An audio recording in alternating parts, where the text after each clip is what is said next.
Moi, je pense que c'est hyper important qu'il y ait un maire dans un village, et c'est lui qui doit fédérer pour moi. Le maire et son conseil municipal contribuent quand même beaucoup à une vision, à une pensée d'une ville et à sa métamorphose. Un maire ou une maire, c'est quelqu'un qui, d'abord, est capable d'écouter, capable de rassembler, capable d'accompagner les projets des habitants, capable aussi de gérer, parce qu'il faut mettre en place les services publics du quotidien, les crèches, les écoles, il faut aménager la ville pour offrir le meilleur cadre de vie possible aux habitants. Il doit le faire avec toujours le souci d'une bienveillance et d'une proximité. La commune, c'est résolument moderne. C'est le lieu du lien social, des échanges entre les habitants. Ah, bien sûr, lorsqu'il s'agit de relever des grands défis mondiaux, comme la pandémie ou le réchauffement climatique, les réflexions sont nationales, voire internationales, mondiales. Mais lorsqu'il s'agit de construire des solutions concrètes, de convaincre, de faire participer les citoyens, c'est bien à l'échelle de la commune que ça doit se faire. Nous en avons d'ailleurs eu la preuve avec la gestion de la pandémie. Donc la commune est véritablement le lieu de la réponse concrète. Alors c'est vrai qu'en France, on vit un peu dans ce qu'on appelle un millefeuille administratif. Je crois très fortement à l'importance et à la légitimité de la commune, parce que c'est une instance de démocratie directe. Le rôle de la commune, c'est justement d'être l'ambassadeur, je reprends ce mot, au niveau de la communauté du commune et du département, pour dire attention, on existe. Notre République, elle fonctionne sur deux piliers. L'État d'un côté, la commune de l'autre. Il faut un État stratège, un État qui est capable d'identifier et de relever les grands défis. Il faut une commune proche de ses habitants. Ce partenariat doit être étroit. Et pour cela, il doit reposer sur la confiance, confiance de part et d'autre.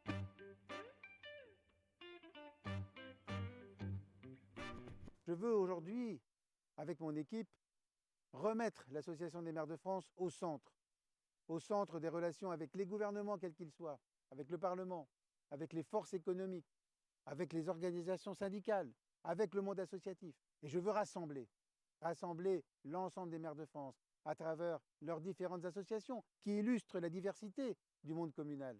Nous avons, à travers l'AMF, une puissance et une force considérables. Nous devons la remettre au service de la République et au service du pays.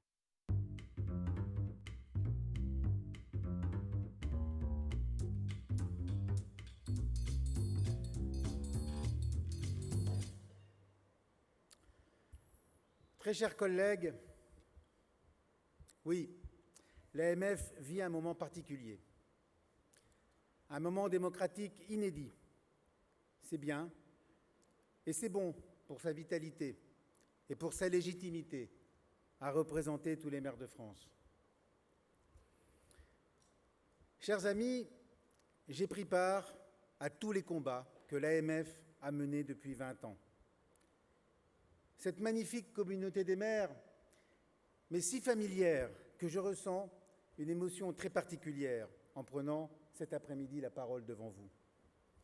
Parce que je mesure, mieux que beaucoup d'autres, ce que notre institution a incarné jusqu'à aujourd'hui et ce qu'elle devra incarner demain, je me sens puissamment déterminé, profondément honoré et sincèrement ému au moment de vous faire partager ma vision et de solliciter votre confiance pour écrire une nouvelle page de notre histoire commune.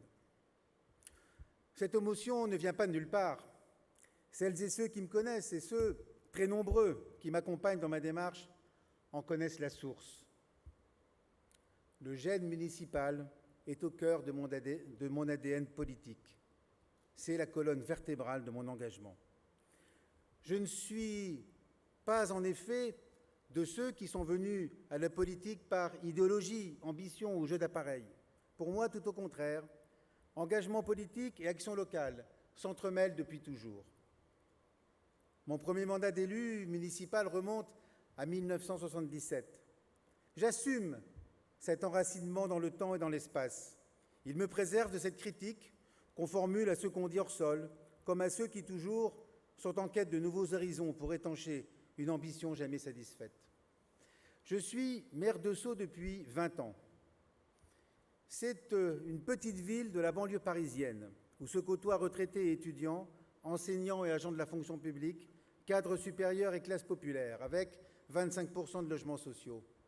Suis-je devenu pour autant un professionnel de la politique? Non, résolument non. Et du reste, j'ai parallèlement mené une carrière professionnelle, notamment en créant et en dirigeant une entreprise qui a compté jusqu'à 30 salariés. Une activité de conseil auprès des collectivités locales qui m'a conduit à sillonner notre pays et à rencontrer de nombreux élus et cadres territoriaux. Un métier de chef d'entreprise, une fonction de maire qui m'ont naturellement mobilisé, éloigné des miens, de mon épouse Béatrix, ici présente, et de mes 3 enfants. Ils l'ont compris, ils l'ont accepté, ils m'ont toujours apporté leur soutien et se sont engagés à mes côtés. Mes chers collègues, je souhaite rendre hommage à cette occasion aux conjointes et aux conjoints d'élus qui savent combien l'engagement municipal peut parfois perturber la vie familiale jour après jour et qui l'acceptent. Quand je vous vois, je vois la France.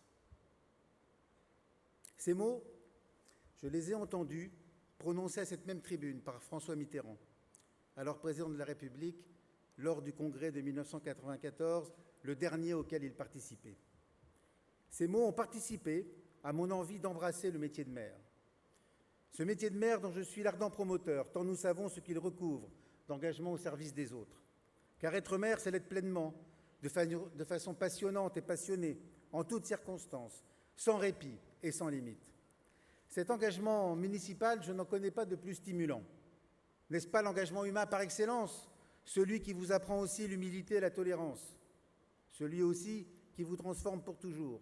Oui, le municipalisme est avant tout un humanisme et un altruisme. Je salue ces bénévoles de la République que vous êtes avec vos équipes, ces 500 000 bénévoles mobilisés partout, tout le temps, pour toujours conjuguer l'intérêt de chacune et de chacun avec l'intérêt général. Ils sont, vous êtes, les piliers de notre édifice républicain. Et ça fait même 2 siècles que ça dure, enfants de la Révolution française que nous sommes. C'est elle qui a intronisé la commune comme cellule démocratique de référence. C'est celle qui définit le cadre de la vie au quotidien, au plus près de la vraie vie, des vrais gens. Loin des discours, loin des salons, loin des palais. Notre capacité d'écoute est au cœur de notre métier de maire. La bienveillance et la proximité sont notre raison d'être, celle qui nous place de plein pied avec nos semblables et fait de nous les réceptacles de leurs aspirations, de leurs malheurs, du pouls de leur existence, et parfois même leurs victimes. Et je souhaite exprimer ma totale solidarité envers celles et ceux de nos collègues victimes d'agressions physiques ou verbales. Mais je sais combien cette mission est captivante, combien aussi elle peut se montrer dévorante, pour ne pas dire éprouvante, lorsque nous nous sentons pris en étau entre d'un côté un pouvoir central qui nous écrase et nous méprise, et de l'autre, les sollicitations de plus en plus exigeantes de nos concitoyens. C'est pourquoi notre mission est si riche. D'abord, savoir porter une ambition pour nos territoires. Ensuite, savoir marquer de l'attention et de la considération pour tous nos concitoyens, quels qu'ils soient. Enfin, savoir orchestrer l'action de nos administrations, si réduites soient-elles, qui font vivre le service public du quotidien. Celui qui rend la vie plus facile, celui qui crée le lien sur le territoire, celui qui préserve la cohésion sociale, dernier rempart contre ce sentiment d'abandon croissant, contre le risque de délitement. Je veux à cette occasion rendre hommage au travail parfois méconnu, mais tellement essentiel, des près de 2 millions de fonctionnaires et agents territoriaux pour lesquels je suis engagé en tant que président du Conseil supérieur de la fonction publique territoriale et porte-parole de la coordination des employeurs territoriaux. Chers amis, sur le terrain, personne ne peut se défiler.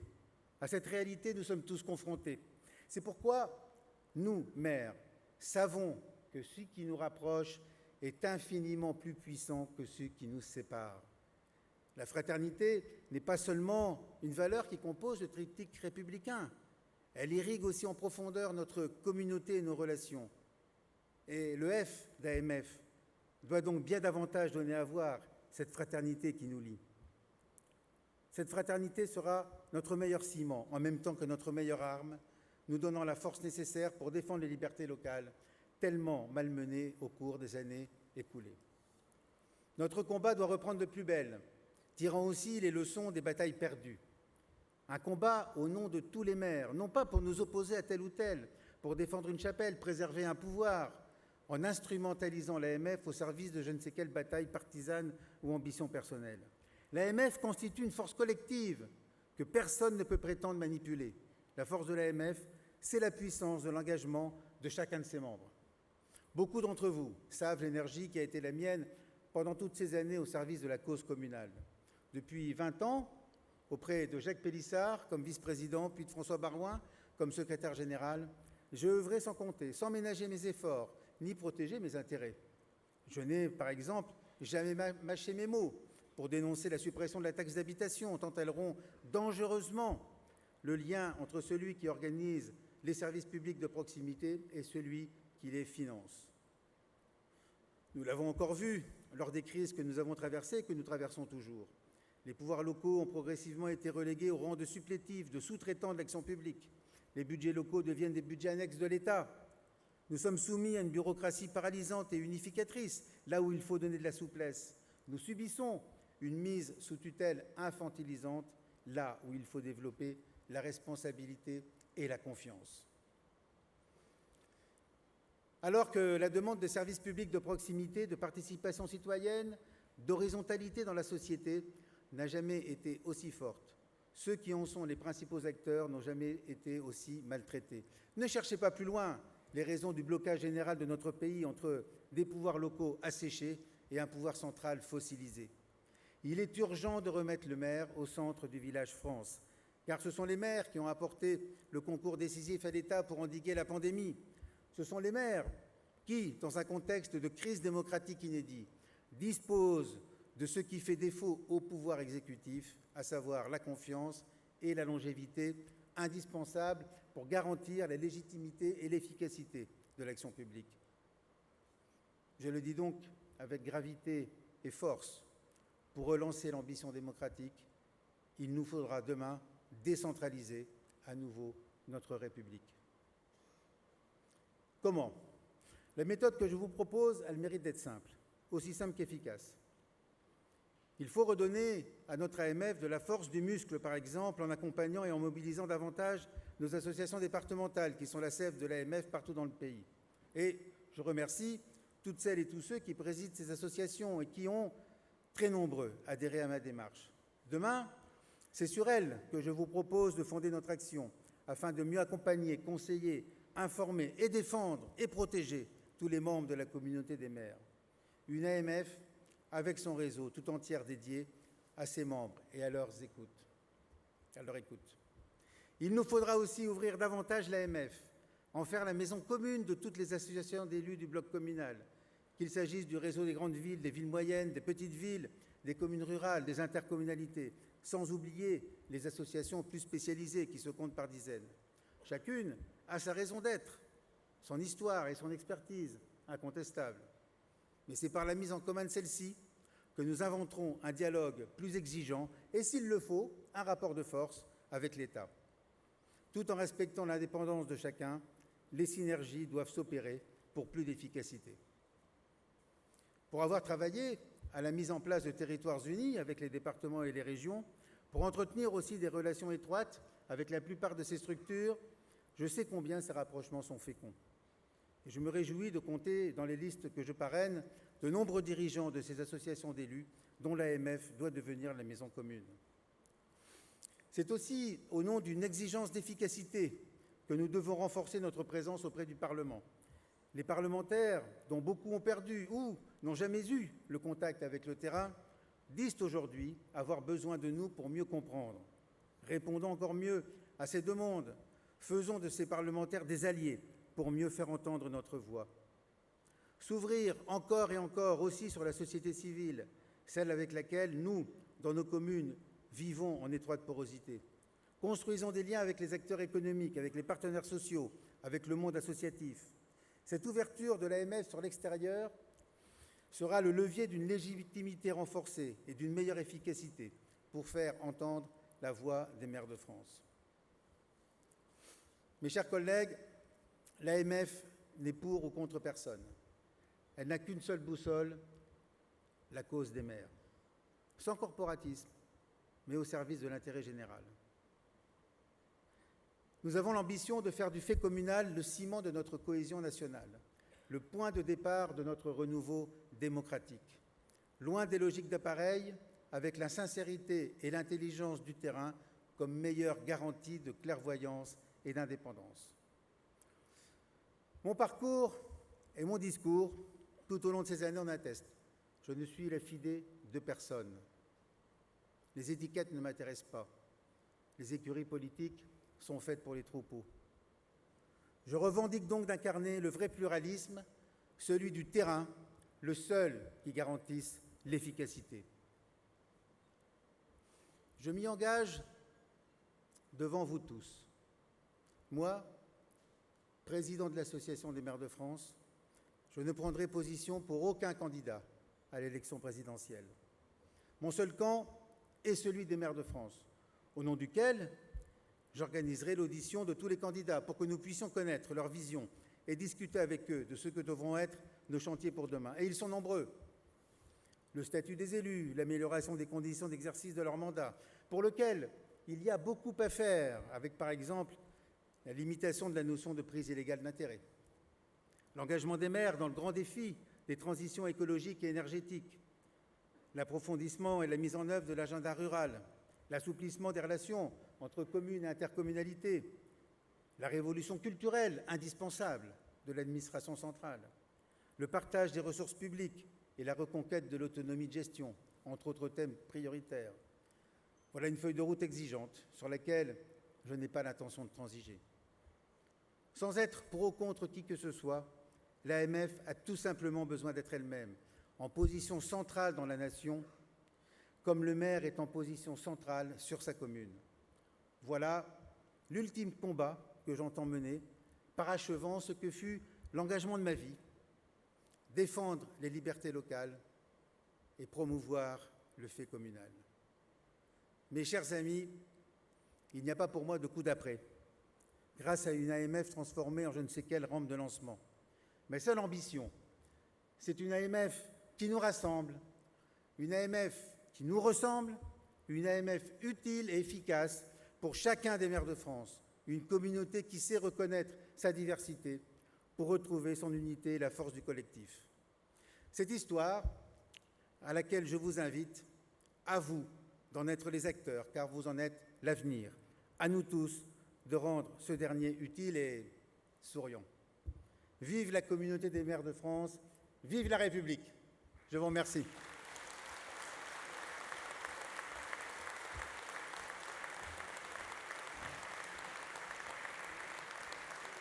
Merci Philippe.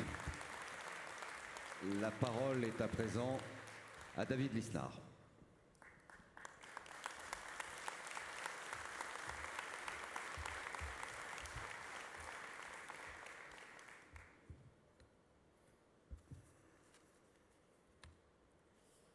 Mes chers collègues, plus que jamais, nous avons besoin d'une AMF rassemblée. Parce que plus que jamais, nous avons besoin de défendre les communes, parce que plus que jamais, la France a besoin de communes dynamiques, de communes toniques, de communes qui puissent travailler. Vous me permettrez de dire que cette vision de l'AMF, je l'ai acquise il y a plus de 25 ans, auprès de Jacques Pélissard, et je le dis avec un peu d'émotion aujourd'hui. Jacques Pélissard est dans la salle. Il est le premier à m'avoir fait confiance, moi, celui dont la destinée n'était pas amenée un jour à être ici à cette tribune. Il m'a toujours appris à assumer mes convictions, à ne pas emprunter de chemins sinueux, à travailler, et à le faire sans jamais avoir du sectarisme. Et il est vrai que dans la vie, j'ai rencontré des personnes qui avaient peu de convictions, des convictions ambiguës, mais qui n'acceptaient pas les convictions des autres. Et pour ma part, et c'est ce qui est beau dans l'AMF, c'est que c'est la maison commune de tous les maires de France, d'outre-mer et de métropole, qui portent une ambition collective pour faire valoir l'efficacité locale, pour faire valoir la République sur tout le territoire. Parce que les maires, chaque jour, recousent le tissu social. Parce qu'une mairie, c'est une communauté d'expérience. Parce qu'une mairie, c'est là que nous rencontrons les innovations, les réussites, les difficultés, les douleurs parfois, la mort, hélas aussi, mais que nous portons une communauté d'expériences. Alors pour toutes ces raisons, je voudrais dire à quel point pour moi ce moment est très très important. C'est celui de la cohérence d'un engagement de vie qui fait que depuis gamin, je voulais être maire de ma commune de Cannes, où mon père avait commencé sa carrière de footballeur professionnel. Cette commune que d'aucuns parfois caricaturent, vivant sur des clichés utilisés à des fins hélas politiciennes, cette commune qui comporte des quartiers au titre de la politique de la ville, cette commune qui assume des charges de centralité, mais qui travaille en réseau parfaitement avec cette intercommunalité dont j'ai la charge également. Cette commune qui a un taux de pauvreté bien plus élevé que la moyenne nationale, car c'est une ville de flux, une ville d'immigration pauvre, une ancienne ville ouvrière. Cette commune où je travaille sans esprit exclusif, sans sectarisme, comme nous le faisons tous dans nos communes, avec une seule boussole, celle de l'intérêt général public local. Alors oui, nous avons besoin d'une AMF rassemblée, unie, soudée, plus que jamais. Plus que jamais parce que dans la période récente, et depuis au moins une bonne douzaine d'années, nous avons eu à faire face à une recentralisation de l'action publique, à un État centralisateur qui, même lorsqu'il essaie d'adopter des textes ou de nous proposer des textes qui permettent d'expérimenter, en fait, cette expérimentation, cette différenciation qui est intéressante sur le principe, n'existe que parce que nous n'avons plus le pouvoir de décision. L'absence de pouvoir de décision amène à l'expérimentation. Or, nous avons besoin aujourd'hui de retrouver le sens des libertés locales, le sens du pragmatisme, le bon sens finalement, tout simplement. Ce que nous constatons, et c'est pourquoi nous avons besoin d'une AMF dynamique, soudée, rassemblée, indépendante, eh bien c'est ce phénomène de dévitalisation des communes que nous constatons. Dévitalisation financière, avec cette nationalisation de la taxe d'habitation ces dernières années, mais bien au-delà, déjà, souvenons-nous des combats que nous avons menés ensemble lorsque le président de la République était Nicolas Sarkozy, lorsqu'il était François Hollande, pour contester le gel des dotations, puis la baisse de la dotation globale de fonctionnement, pour un montant de prélèvement sur nos finances de 11 milliards, qui en réalité ont cumulé de 22 milliards d'euros, que nous n'avons jamais retrouvé, sur un argent qui appartient aux mairies, qui appartient aux collectivités, avec d'aucuns qui voudraient nous présenter comme étant quémandeurs d'un argent, alors que nous demandons simplement la justice financière pour nos communes, de cet argent des contribuables locaux qui appartenait aux communes, selon un principe qui est inscrit dans la Constitution, c'est l'article 72.2, mais qui est de moins en moins respecté, celui de l'autonomie financière. Donc oui, nos communes ont été progressivement dévitalisées sur le plan financier. Elles ont également été dévitalisées sur le plan en matière de, tout simplement, juridico-administratif, en matière d'urbanisme. Et le phénomène continue. Il faudra que, dans les prochains jours, nous continuions l'action pour que la légitime lutte contre l'artificialisation des sols ne se fasse pas au détriment de la capacité de développement des communes, notamment des communes rurales, qui sont souvent les premières oubliées et qui se voient adresser des injonctions contradictoires entre, d'une part, il faut faire du logement social. Et oui, il faut faire des équipements. Communes rurales qui, pour certaines, ont un regain démographique, notamment depuis le Covid-21, et puis qui, parallèlement, auxquelles on va dire, attendez, suspendez tout, car nous allons encore, dans le cadre d'une verticalité de l'application de l'artificialisation des sols, vous demander de revoir, en quelques semaines seulement, les SCOT qui ont parfois pris plusieurs décennies à être élaborés, qui doivent être compatibles avec nos PLU, qui doivent respecter les PADD, et qui eux-mêmes doivent s'inscrire dans les principes des DTA, en conformité avec le droit commun, le droit de l'urbanisme, tout en respectant les SRADET, tous ces acronymes abominables, dont je n'ai dit qu'une toute petite partie, qui accompagnent notre action, qui pénalisent notre action, qui paralysent notre action, qui se font au détriment des contribuables locaux, au détriment du service public dont la grandeur est dans l'universalité, c'est-à-dire d'apporter un service pour chacun, quelle que soit sa condition, quelles que soient ses croyances, quelle que soit son origine. C'est ça le sens de la République, et c'est ça la République qui est attaquée par ces lois hypercentralisatrices.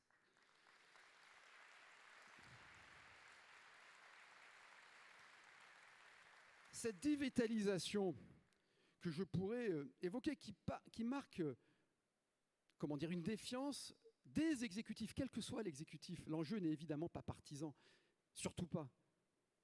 Cette dévitalisation, elle a une conséquence qui n'est pas évoquée, qui n'est pas assez évoquée, y compris dans les débats nationaux. C'est la déliquescence et la dévitalisation, elle aussi, civique. Les taux d'abstention ne sont pas dus qu'à la crise du Covid. Les tentations d'aller vers les extrêmes ou vers les humeurs, les expressions d'humeur, traduisent un délitement civique qui est aussi une des conséquences de la dévitalisation des pouvoirs locaux qui sont souvent le premier creuset républicain. Face à ces enjeux que l'on retrouve partout, les grandes villes qui se retrouvent très souvent dans leurs quartiers isolés, face à l'insécurité, face à la délinquance, avec un État qui n'a jamais autant prélevé d'impôts et de charges, record du monde de l'OCDE, et qui, par sa bureaucratisation et son engoncement, n'a jamais été aussi absent. Je le pense notamment à nos communes qui sont des villes banlieues qui affrontent une délinquance forte, mais aussi à tous les centres-villes, mais aussi au centre-bourg, à toutes les zones rurales aujourd'hui. La déliquescence régalienne, l'abaissement régalien, est un problème majeur pour toutes nos communes, avec un État qui, de plus en plus, produit des normes et des obligations et y attache une administration, et de moins en moins est sur ses fonctions de base, celle de l'ordre juste, celle de la sécurité, du continuum de justice, de l'instruction publique pour tous, de l'accès à la culture, qui est le passeport de l'émancipation face au déterminisme social et face à l'enfermement identitaire. Alors cette dévitalisation civique, elle doit amener l'Association des maires de France à être toujours plus utile, toujours plus proactive, toujours plus constructive. Et pour cela, elle a besoin d'être toujours plus indépendante. Nous sommes face à ces difficultés, face à ces obligations, face à cette perte de liberté. Et il est vrai que de plus en plus, une sorte de régime des autorisations a remplacé le régime de liberté. C'est une forme de retour à la tutelle, une tutelle masquée, une tutelle qui fait que, par exemple, en Outre-mer, contrairement à la métropole, lorsque vous devez faire appel et que vous avez un avis obligatoire de la CDPENAF, eh bien, c'est un avis conforme et non pas un avis simple. Pourquoi cette injustice au détriment des Outre-mer ? Ce qui fait que, de plus en plus, les communes sont soumises à une forme de tutelle un peu masquée, qui est celle des appels à projets, ou des AMI, c'est un nombreux acronyme que j'évoquais, les appels à manifestation d'intérêt, et qui, de facto, exclut plus de 60-70% des communes de France de la capacité à répondre à des projets de politique nationale, de bénéficier de fonds européens, de bénéficier, y compris de fonds européens, régionaux et départementaux, qui sont activés par ces appels à projets, qui engoncent la liberté communale dans une vision uniforme, technocratique de l'action publique. C'est cela aussi le combat, mes chers amis, que nous aurons à mener.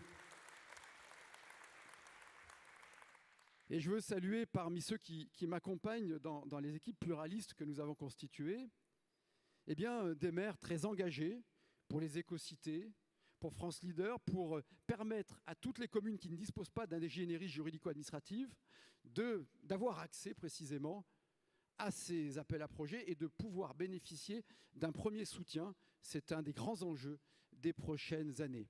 Donc une AMF qui, face à ces phénomènes de retour à une forme de tutelle, la tutelle, elle peut être aussi liée à l'intégration obligatoire dans des grands ensembles et dans une schématisation excessive du territoire, normative, et qui s'impose à nous au quotidien.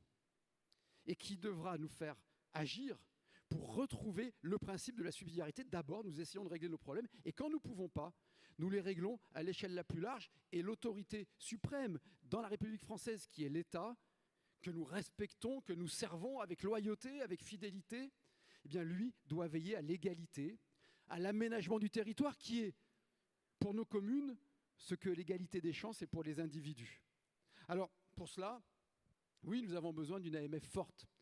Une AMF forte, forte de son indépendance, forte de son utilité, forte de sa proactivité. Son indépendance, tout le monde la réclame. L'indépendance, c'est là une exigence qui est la pluralité, le pluralisme.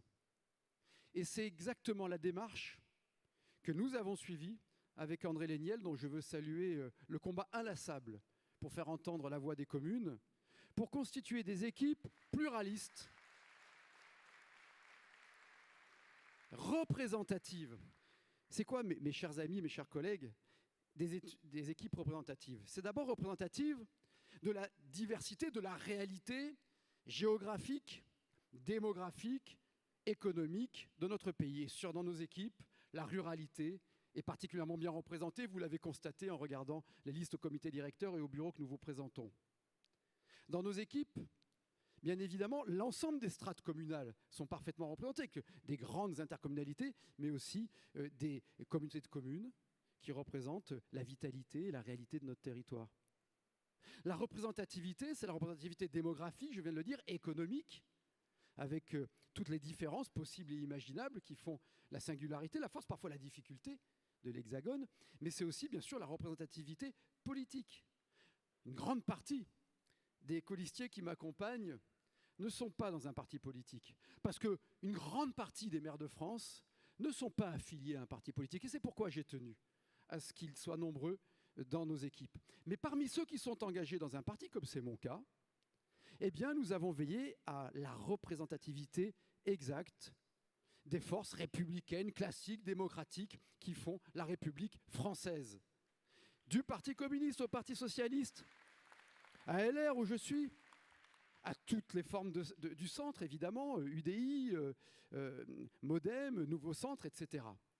Cet équilibre-là, cette pluralité, ce pluralisme, cette richesse, fait la garantie dans le temps de l'indépendance de l'AMF qui ne doit surtout pas être accaparée par un clan, qui ne doit surtout pas devenir ni un parti politique d'opposition, ni un parti politique de la majorité. L'AMF, c'est la voix de toutes les communes de France, de tous ces élus locaux, des maires, des adjoints, des conseillers municipaux, maires, adjoints et notamment conseillers municipaux qui ont besoin aussi que nous défendions une approche non pas de statut de l'élu, mais de garantie de pouvoir exercer les mandats locaux sans être pénalisés dans leur vie quotidienne et sans être pénalisés dans leur vie professionnelle. Je pense notamment à nos adjoints et nos conseillers municipaux qui font un travail formidable dans nos communes, comme ils l'ont démontré encore pendant la crise Covid.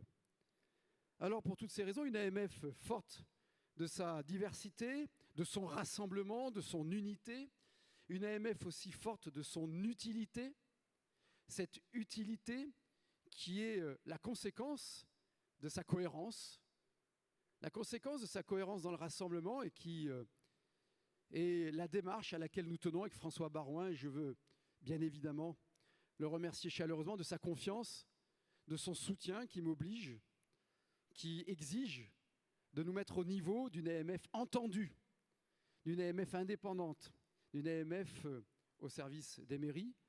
Je citais Jacques Pélissard, je cite François Baroin. Cet état d'esprit, je citais André Léniel.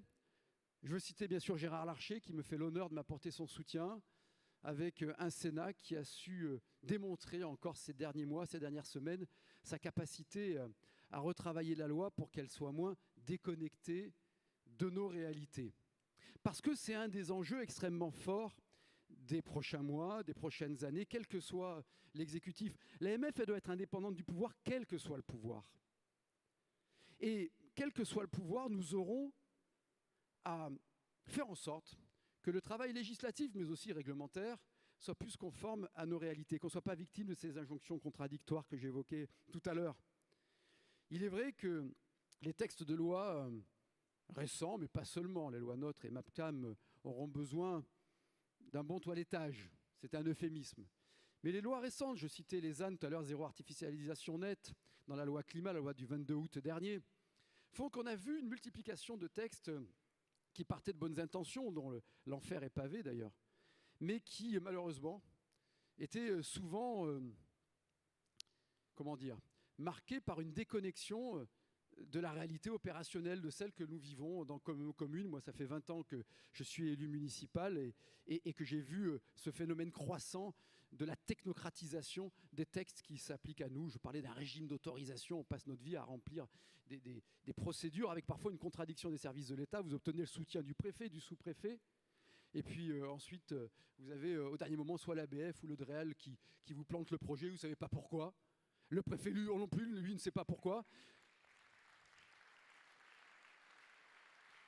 Et donc, nous avons besoin, et c'est une des mesures que je proposerai au président des chambres, Assemblée nationale, Sénat, mais également au gouvernement, quel qu'il soit, de même qu'il y a un comité des finances locales où j'ai la charge de siéger depuis quelques années auprès d'Henri Linel, après avoir, alors je n'étais pas encore maire, présidé Service Public 2000, cabinet d'audit, qu'on a transformé en Espelia, eh bien, de créer un comité législatif local. Ce n'est pas un oxymore, simplement pour dire que sur les textes qui concernent l'organisation des pouvoirs publics, outre le travail qui est déjà parfaitement fait par l'AMF pendant l'examen des textes, en amont, avant qu'il aille au Conseil des ministres et devant le Conseil d'État, nous puissions, y compris en faisant entendre la voix des maires de la ruralité, nous puissions travailler sur les textes de loi pour éviter les absurdités, les côtés abscons des textes que l'on découvre parfois.